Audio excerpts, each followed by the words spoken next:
എനിക്ക് പറയാനായിട്ടുള്ളത് എനിക്ക് വേണ്ടിയിട്ടും നിങ്ങളുടെ പ്രാർത്ഥനയിൽ എനിക്ക് വേണ്ടിയിട്ട് ഓർക്കണം, എന്നെ ഓർക്കണം, എനിക്ക് വേണ്ടി പ്രാർത്ഥിക്കണം എന്നുള്ളതാണ്.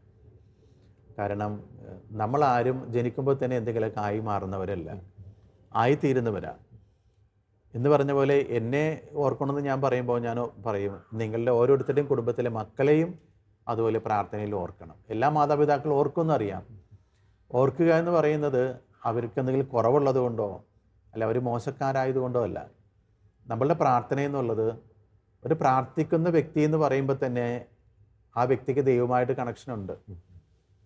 ഒരാൾക്ക് വേണ്ടി നമ്മൾ പ്രാർത്ഥിക്കാമെന്ന് നമ്മൾ പലപ്പോഴും പറയാറുണ്ട്. പ്രാർത്ഥന ചോദിക്കുന്നവരുണ്ട്. പ്രാർത്ഥിക്കണം എന്ന് പറയുമ്പോൾ പ്രാർത്ഥിച്ചിരിക്കാന്ന് പറയും. പക്ഷെ പലപ്പോഴും ആ വാക്കുകൾ മാത്രമായിട്ട് മാറാറുണ്ട്. നമ്മൾ അപ്പം തന്നെ അത് മറന്നു പോകും. ആവശ്യക്കാരൻ ചോദിച്ചുകൊണ്ടേയിരിക്കും. പ്രാർത്ഥിക്കുക എന്ന് പറയുന്നത് ദൈവമായിട്ട് നമ്മളോട് കണക്ഷനുണ്ട്. ആ ദൈവത്തോട് എനിക്ക് വേണ്ടിയിട്ട് ഒരു മാധ്യസ്ഥം എന്നുള്ളതാണ് പ്രാർത്ഥനയോട് ഉദ്ദേശിക്കുക.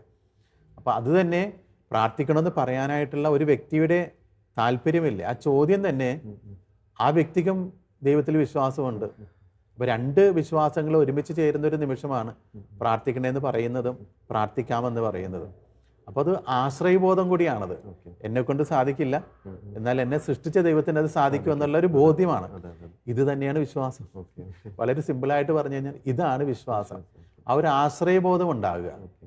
മക്കൾക്ക് ദൈവത്തിലേക്ക് ഒരു ആശ്രയബോധം ഉണ്ടാക്കാനായിട്ട് മാതാപിതാക്കൾക്ക് പറ്റിയാൽ അത് തന്നെയാണ് ഏറ്റവും വലിയ വിശ്വാസം. കാരണം ഞാൻ നല്ല പഠിച്ചവനാണ്, എനിക്ക് കഴിവുണ്ട്, എനിക്ക് ആരോഗ്യമുണ്ട്, എനിക്ക് ഉദ്യോഗമുണ്ട്, ശമ്പളം ഉണ്ടെന്ന് ചിന്തിച്ചു പോയാൽ തീർന്നു.